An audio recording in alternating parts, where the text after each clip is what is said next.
Welcome to USA Global TV and Radio, where our mission is to provide education, entertainment, hope, and inspiration. USA Global TV and Radio connects you with experts and audiences all around the world every single day to help you succeed in business and to live a richer life. Visit us at usaglobaltv.com to learn about career and life-changing training and mentoring programs like the Listening Mentor. Subscribe to our newsletter to stay informed about our special programs and offers. Discover how you can become a guest on one of our shows or a host or producer of a USA Global TV and Radio show of your very own. That's USA Global TV and Radio, where the doctor is always in.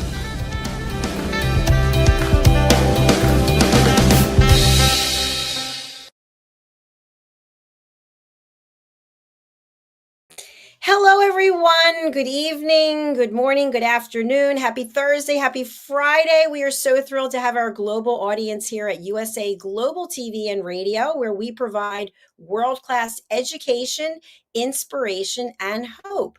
I'm Dr. JACALYN KERBECK, and it's my honor to be here hosting the show today, which is The Resume Whisperer, starring Joseph STETTER.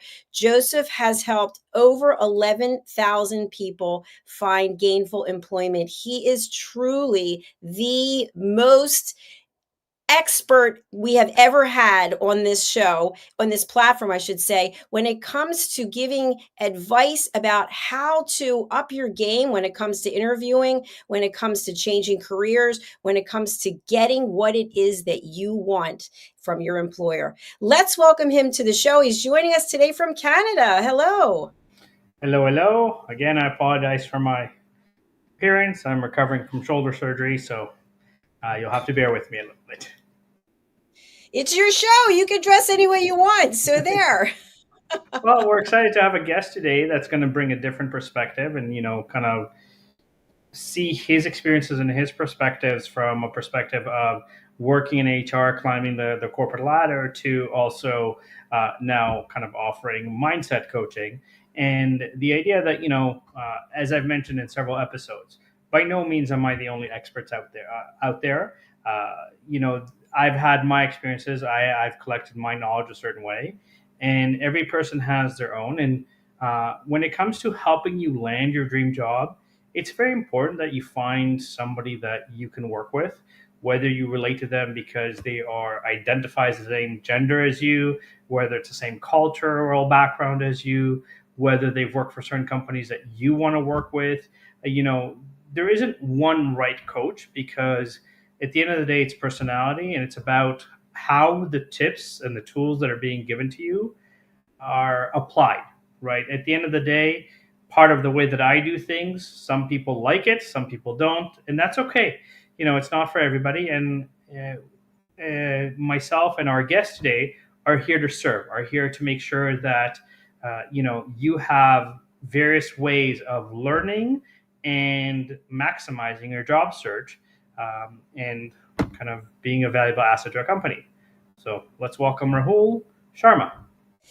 Absolutely. Rahul is joining us from Washington, D.C., originally from India, and he is a transformational speaker, an author, a mindset coach. He has an MBA in human resources and a master's in organizational development. Let's welcome him to the show. Hello. Hello. Hey, Joseph. Hey, Dr. JACALYN. How are you? Hi, it's an Excellent. Thank absolute you. pleasure. Thank you for being here with us today. So we were just talking briefly backstage about your passion, and also about the fact that you are heavily involved with keynote speaking, servant leadership, and I think you're bringing a great dynamic to the program today. What was it that made you want to register to be on this specific show? So, I always believe in giving, and the platform that allows me to give my knowledge, share my knowledge, I'm up for it. And Joseph's show I noticed that it's a need of an hour. There are a lot of people in career transition, and sometimes they feel that they're alone. And in last couple of months, if you see, there is a lot of turmoil in the corporate industry, a lot of layoffs that has happened. So I thought that I will be able to share my inputs to all the people who are into career transition or probably looking for a change from college to corporate. Perfect. So Excellent. we'll start with this as a kind of introduction. So, based on your experience in kind of having a master's in HR and a master's in organizational behavior, what are you seeing are kind of, we'll start with resumes. What are the biggest problems that you're noticing on resumes?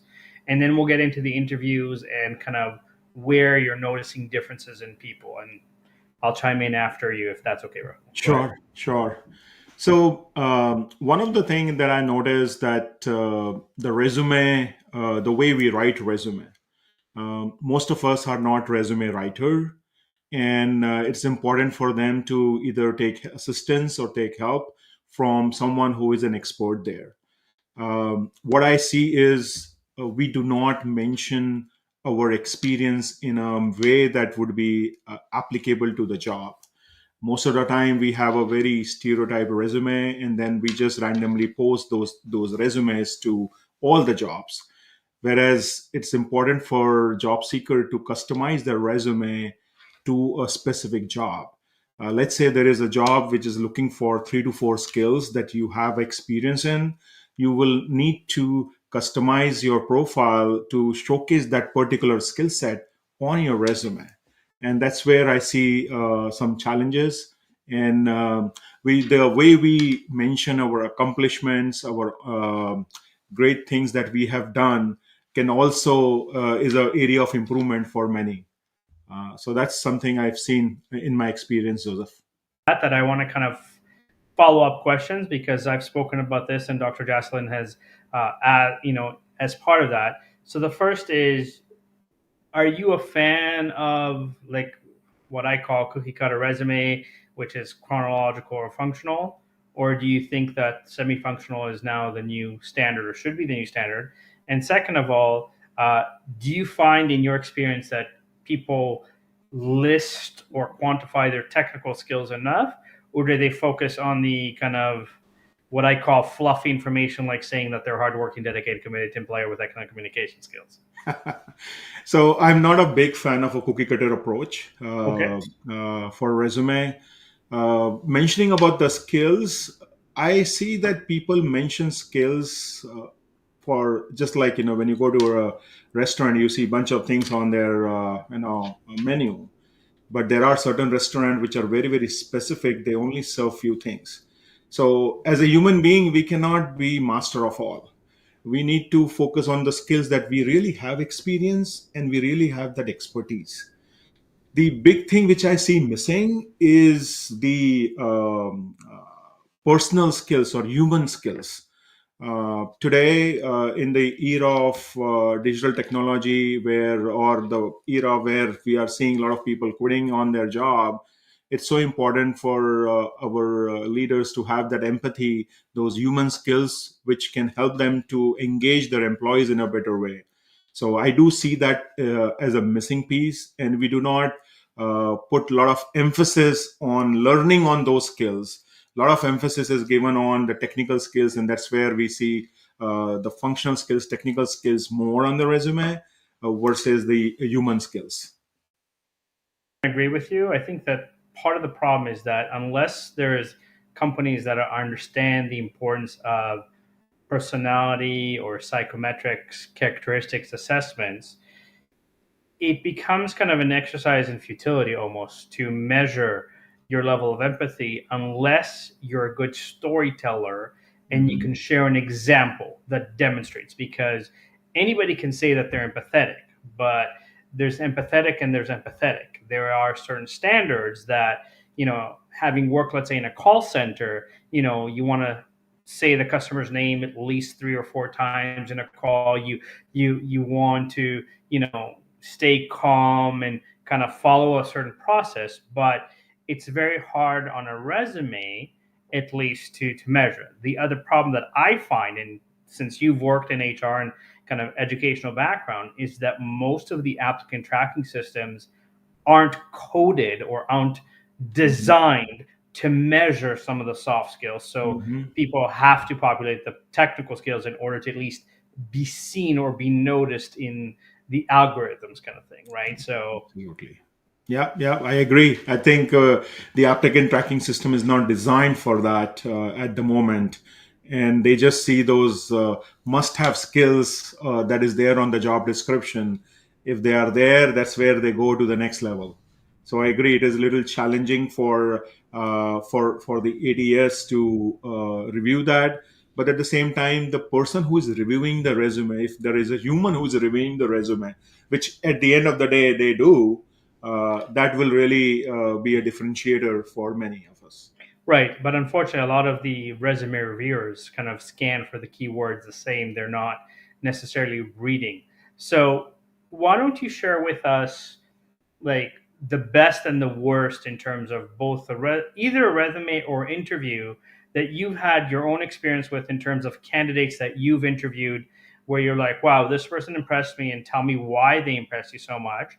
And then somebody that completely didn't impress you. And again, for the listeners, I think most people don't understand the why is more important than the actual skill, because the why gives me insights to the level of your background, right? Because anybody can say that they have excellent communication skills. I've met lots of people that do not.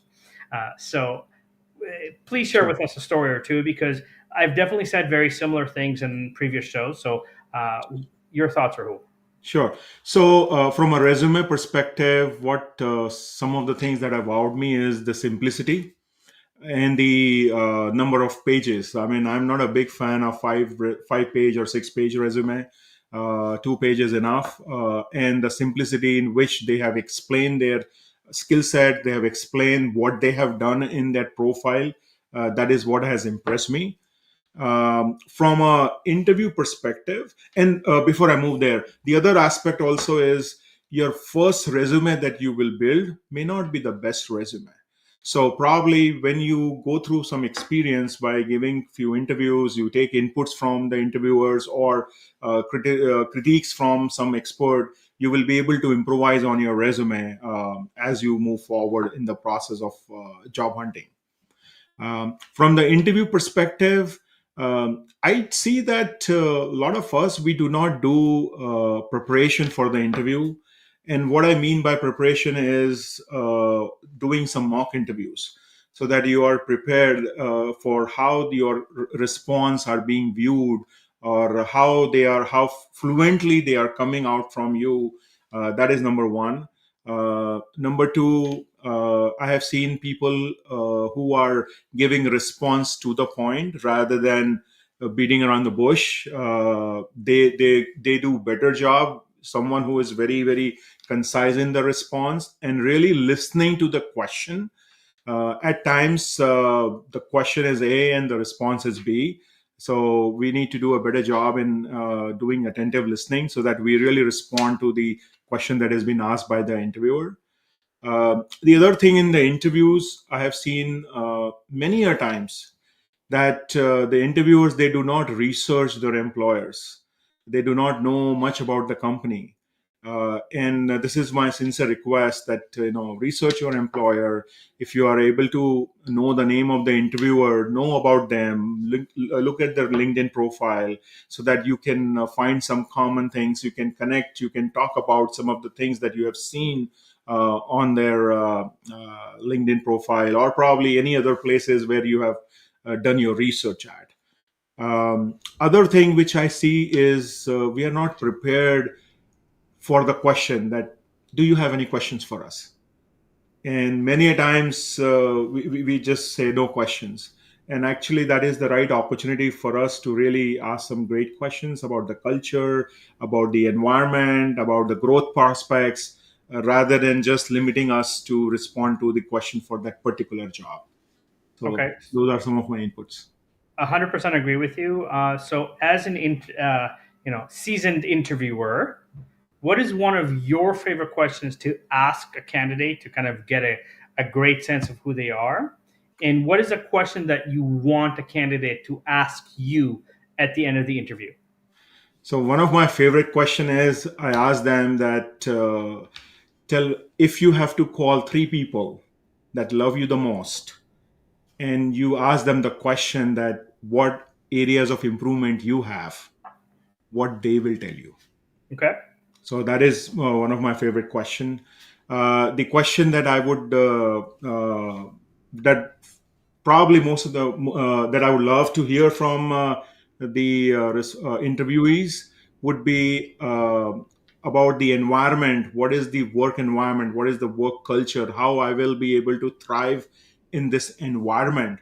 And probably what are the things that we do as an organization to make it as a safe workplace, make it as a place which is really giving them an opportunity to grow. Excellent. Very much agree. I have that, and I think this is where you hit on it earlier. That a lot of candidates aren't prepared. They don't understand the importance of the questions at the end of the interview. Now, do you have a number of questions that a candidate should ask you at the end of the interview? My personal thoughts are 3 to 10, 3 that are very job specific, and 3 that are more on the culture and, like you said, the ways in which a candidate can succeed in the company. What are your thoughts, please? And then I think Dr. JACALYN also has a question. Sure. So I would say less is more.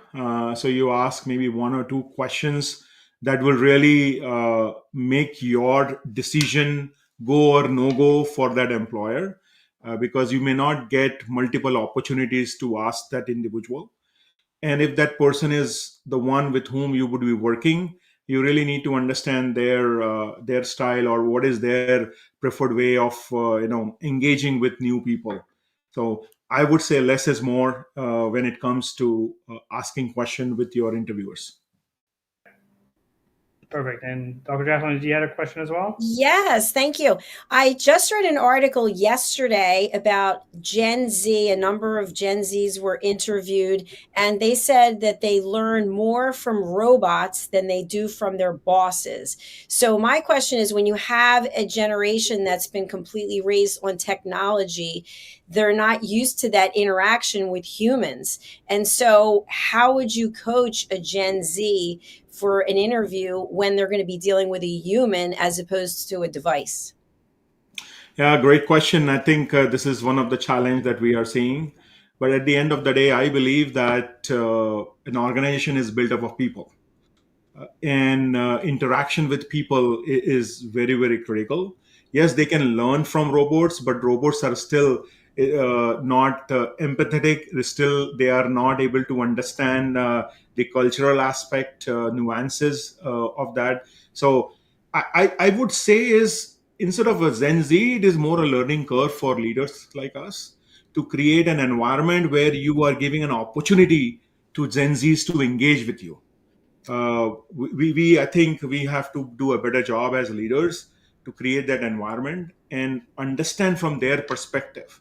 Just because things, when we were growing, or probably when we came into our leadership role for the first time, we got success about with doing something, we cannot continue doing the same thing today, because we also need to learn and adapt to make sure that the new work population is also comfortable with your strategy.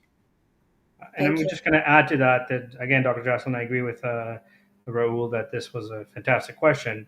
Um, the learning management, and especially the online learning management, is exploding like crazy, especially as a result of the pandemic.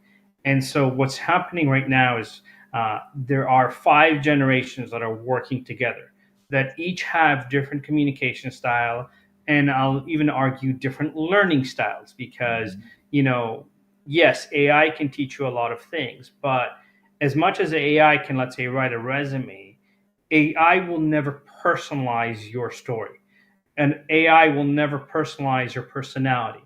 And so there's a level where, Dr. Jocelyn, I'm going to use you, and this is where Rahul said too. You know, I know that you're very dedicated to being healthy and fit and working out regularly. As much as I can watch YouTube and Instagram and TikTok videos on being healthy, if I don't physically do it, it doesn't matter how many videos I've seen. Right. And so there is now kind of almost like a dynamic where kids are going, "Ooh, AI can solve this for me. I can get my degree. I can get a job." And yes, AI might be able to solve certain things, but AI cannot account for, I'll use the word randomness. So, and I'll tie it in like this. Malcolm Gladwell, which is one of my favorite authors, in one of his books, I believe it was called Outliers, or I think it was Outliers. But anyways, there's a financial advisor in, I want to say, the Hamptons, that you have to invest a minimum of $1 million with him, and he lets you know that you're going to lose money 364 days of the year in advance. He lets you know that before you sign up with him. But the one day you won't, it's because an anomaly will happen that the market cannot calculate. Tsunami, a war, something that is not part of the regular charts and rhythms and calculations of what should be happening in the market. Like, because there's, a multitude of, analysis that you can use: candlesticks, you can use moving patterns, I've worked as a stock trader, so I know this. But you can't account for things that are not part of the regular calculations, but they will happen every single year, and they will happen at least twice, maybe 3 times a year. And generally, when they happen, the results, if you've bet that those things will happen, are so big that the people that invest with this person in the Hamptons will actually make 10 times what they lose during the year anyhow. So they invest $1 million, they lose 100,000, 100,000, 100,000, and all of a sudden they make $10 million back because of the fact that they bet against the market. And you're going to see this in engineering and a lot of other things. Like, as a recruiter, I've had clients, let's say accounting clients, that tell me, millennials have learned how to memorize a textbook, but the ones that become partners are the ones that can have a conversation, the ones that can think outside the box and go, you know what, we can defer your taxes this way and do this. And especially in the United States, where your tax code is 86,000 pages, and you can have an LLC reporting to an S corp, reporting to a C corp, reporting back to an LLC, all legally and all in ways that minimize the amount of taxes that you have to pay. And so if you want to advance in your career in accounting, you cannot rely on ChatGPT to give you those solutions. And this is where a lot of companies right now, initially, and I think there's a huge shift right now, had this mindset of, oh, we can get a new MBA that just graduated that doesn't have experience to do a job that somebody with 20 years of experience has done for double the salary. The problem is that they might have the ideas, but they don't have the experience. They have no idea what's worked, what doesn't work. And if they're only relying on AI, there's a limit. Like, I guarantee you that if all my social media was AI and my AI robot sounded a little bit like this, my credibility would be very low. And I think this is where, Rahul, I'll let you chime in because you're also a mindset coach and how that applies to job seekers and changing the mindset that AI will teach me, or changing the mindset of I'm entitled to this or you owe me that. Your Sure. thoughts? Yeah. So I think, as you mentioned, Dr. Jack, the other piece is no matter which industry you are in, you will have to work with people. You have to involve with people. And for that perspective, you need to build those networks, those relationship, because in the corporate world or any, even if you're an entrepreneur, that really makes a difference. And from the mindset perspective of a job seeker, in my opinion, I'm coming with like three mindset. Number one would be the positive mindset. You need to be optimistic. You need to focus on your inner strengths rather than focusing on the external factors, because you have no control on external factors. You have only control on you. So have that positive mindset. The other is the growth mindset. You need to embrace the learning opportunities. And learning opportunities not only when you are sitting in front of a webinar or a workshop. From your experience, reflect on those experience, and probably your day-to-day experience. Today, a lot of people say that I don't have time for learning. My counter argument is, every experience that you are having, even if a conversation with your child or your family, you are learning. There is a learning there. And the third piece for a job seeker would be that entrepreneurial mindset. Have the attitude of a tiger. Tiger is not the tallest tallest animal or the biggest animal in the jungle, but still he is the king of a jungle, because when he sees a prey, he sees as lunch. Period. That's it. So if we can have that kind of mentality, I'm sure we will be able to make things come true for us. Yeah, absolutely. I think that this is where most job seekers have a mindset of I have to versus I get to. And that's Mhm. a huge, huge shift that people Yes. need to make, that, you get the opportunity to earn a living. You get the opportunity to take care of your family versus you have to. And yes, the expression job is just over broke, or, but when you have a mindset that this is going to be your career, that you're enjoying it, that you'll never work a day in your life, and you'll get paid a lot more because people will recognize your expertise in the subject. And I think this is where, again, Rahul touched on this, that you know no one is a man on an island unto themselves, and everybody needs, as an Help. entrepreneur, you need an accountant, you need a lawyer. If you're not the best at marketing, you need help with marketing, you need a videographer. There's a lot of things that you need. And unless you learn how to have conversations with people, there's only so far you can go. And I think this is where we have a huge gap. Any other thoughts for you, Rahul, on this subject or in general? So one of the thing which is coming to my mind is a lot of people, as we have this 80-20 rule, that 80% of people, or sorry, 20% of people do 80% of work. And how as leaders we can convert that more of those 20%. And one of the thing in my experience I have seen is every human has its own personality, and every job has its own personality. I have seen that the magic happens when the individual's personality matches with the job's personality. That's when you don't take it as a job. You really enjoy, and you really make it to give your best always and every time. So personality is a big factor when it comes to job search. The other piece which I have seen many of us we miss is the environment.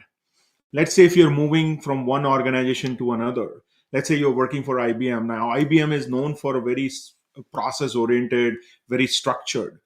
Now, if you are moving to an startup on the other hand is having a very agile structure.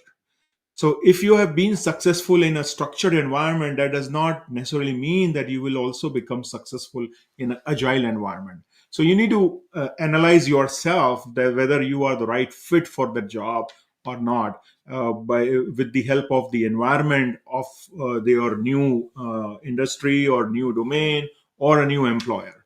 So work environment is very, very critical in matching your personality to the job's personality. That's where I see we create highly engaged employees. And I will take that a step further and say that more companies need to create internal mentorship. I think that there's a massive gap where executives that are leaders forget to build the people underneath them, and to kind of show them what it takes to get to their level and to train them and to coach them on both the technical and the soft skills in combination. Because just if you look at sports, for example, the greatest athletes in the world, very few of them, or very rarely, do they become coaches. Because there's a very big difference between being an athlete and being a coach. There's a very different communication style. So this is where, when you have directors, VPs, C-level executives, if they don't offer mentorship, just because someone is brilliant in engineering does not necessarily mean they're a great leader. They might be a brilliant engineer. And I 100% agree with Rahul that, the culture and the environment plays a big shift, because one of my clients as recruiting was Tata Consulting Services, huge company, but even me as a recruiter, just talking to them, I had so many cultural issues because everything had to be approved in India. And I'm like, but I need the decisions here in Canada. I don't need decisions in India. Yeah. And so the delay, the red tape that was involved was very, very frustrating. And I think that this is where, as part of, Rahul now being an entrepreneur and a leadership coach and a mindset coach and so forth, there's that understanding that, okay, yes, we can teach you ways to better interview people. We can teach you better ways to create organizational structure where it's more defined and people know what the expectations are. However, if there's no mentorship between, and even cross-cultural training where, someone who, Steve Jobs was notorious for this, that his engineers and his marketing team had to agree. If the marketing said, we don't like this, doesn't matter how passionate the engineers were, but they were always shown the other side so that they could work together and build things together. And I think that this is a massive gap in the industry. Your thoughts, Rahul? Absolutely, absolutely. And one thing which is coming to my mind when you were talking about it is about the Project Oxygen that was initiated by Google in 2008, where overnight they moved their managers to just individual contributors, and they realized that they do not have the right attributes to be a manager. And for an entrepreneur, it is just not about how good hiring you do. It is just not about how good training you give to them. It is equally important is how you manage them when they are part of your team. And that's where we at times make mistakes. We think that, okay, well, now they are part of us. We have trained them. Now it's their job. But I think if we leaders and entrepreneurs can manage those employees on a day-to-day basis, that would be amazing. The other aspect that I have seen, Joseph, is we as leaders, when we become leaders, the one-on-ones that we do is more to get through that one-on-one rather than understanding people. What are their aspirations? What are their situation? What is their story? What's going on in their personal life? And we just go about numbers. So that is one way I would say that we need to manage them well. When it comes to the training, when you're talking about the leadership or mentorship, yes, I do see a lot of organizations, they have the mentorship program, but it is very, very formal. I would recommend to have a mentorship program where there is a really good involvement from the leader from a timing perspective. Not that they don't want to mentor someone, but because of their responsibilities, they do not have enough time. And if we can really carve out good time for them, maybe roughly an hour two on a weekly basis to really mentor the new leaders, we can build that culture of entrepreneurship. We can build a culture where we are building leaders from within, rather than hiring from outside. So that is something I would recommend, to have a very good mentorship team. Absolutely. And I'm just going to make this tie in. Rahul, you'll appreciate this. One of my favorite movies of all time, Three Idiots, where they all go to the engineering school, and you have, Raju, that's just kind of so creative and not a typical engineer. But one of the scenes that stood out for me is after, I think it's Raju, jumps out the window and he's in a wheelchair and he's interviewing for a company, and they say, we need to be like this, and we need to be like this, and we need to be like this. And he says, nope, I'm sorry. I'm not going to be a yes man. I'm going, I jumped out of the building because I didn't think I was enough. And I think you're absolutely right that we need to not do it for the sake of doing it, but do it for the sake of, helping everybody level up together. We have a few minutes left. I saw Dr. JACALYN's message there. So, Rahul, I'll give you a kind of a quick chance to explain who you are and how people can get a hold of you, and final thoughts on the talk as a whole. And thank you for being on our show, I'll say in advance. Thank you for the opportunity. So as I embarked my entrepreneur journey after 2 decades of corporate world, I'm currently focusing on helping our managers become empowered leaders through my workshop, and also focusing on how I can help our college students to get their dream job. So the journey from college to corporate is another program that I'm initiating. I'm also very much fascinated to build young speakers. And what I realized when I was looking for a public speaking class for my daughter, my 11-year-old daughter, I couldn't find any near my area. So I will be doing a community service by providing a workshop for young speakers so that they can speak with confidence and they can do their best. So these are some of the things. You can find me on Google. You can find me on Amazon with my book. My book is Habits for Miracles. And give me a shout out. We'll be more than happy to connect with you and help you in your journey of transformation. Awesome. Thank you very much. And again, Rahul, it's been a pleasure. Definitely reinforce some of the things that I've said in a slightly different way. I 100% agree with you. At the end of the day, folks, be proactive, find someone that can guide you and can help you.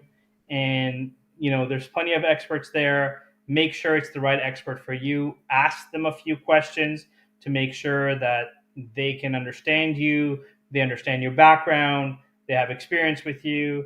My name is Joseph STETTER. You can find me on most social media. My name and there.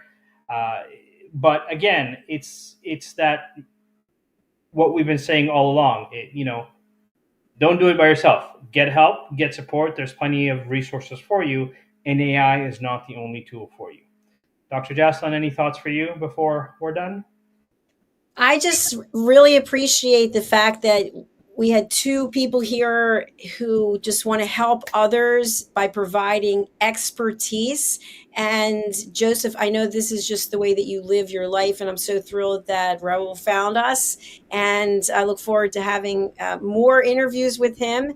And I would like you to just share before we close out, are you interested in having other people sign up as guests? Yes, absolutely. In fact, I'm going to start reaching out to different executives so that they can share what they look for specifically in different industries to help bring all of this back together from a perspective of, knowledge and how to use the knowledge to empower individuals to land their dream job. Outstanding. Thank you so much for being here, and happy and quick healing to you. Thank you. Thank you. Thank you. Bye for now. Bye. Thank you, everyone, for watching or listening, whether you're on the live or the replay. Not only are we on YouTube, we're on LinkedIn, we're on Facebook, we're on Twitter, we're on Instagram, but we're also on most of the audio platforms as well. So there's a lot of opportunity for you to listen in and learn. And our whole focus is about providing, as I mentioned in the beginning, world-class education, hope, and inspiration. So please do go over to our YouTube channel to watch our shows. They're all organized in playlists. So you just find the name of the show, and that's the playlist, and you can find all the episodes there. If you'd like to be a guest on any of our shows, please go over to our website, which is usaglobaltv.com or usaglobaltvandradio.com. Thank you again. We will be back tomorrow with more shows. Please do reach out to Joseph, reach out to Rahul. They're both on LinkedIn. Do it. They're waiting to hear from you. Thanks, everyone. Bye.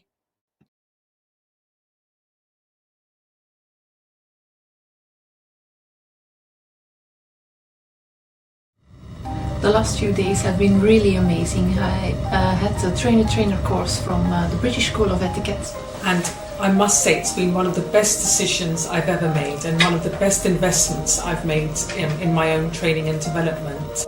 Now, words alone will not describe the transformation and the positive path that I have traveled with the British School of Etiquette. I find really I learned a lot from the lessons this time I came. The last few days with the British School of Etiquette have been fantastic. And what I've learned now is really beyond my expectations. This is the most rewarding experience and the best investment I have made this year. It was just great. I learned so much, and when I go back to Belgium I will incorporate a lot of it into my day-to-day life and business. It's been absolutely wonderful for the whole week that we were here. I feel transformed, and I feel like blowing a trumpet and tell people, come and do this school. This class is the best. This is the best school ever. You should take it. It will change your life immediately. I am now able to teach other people how to bring the best of them. Thank you. Thank you, BSc. Thank you. Thank you so much. Thank you.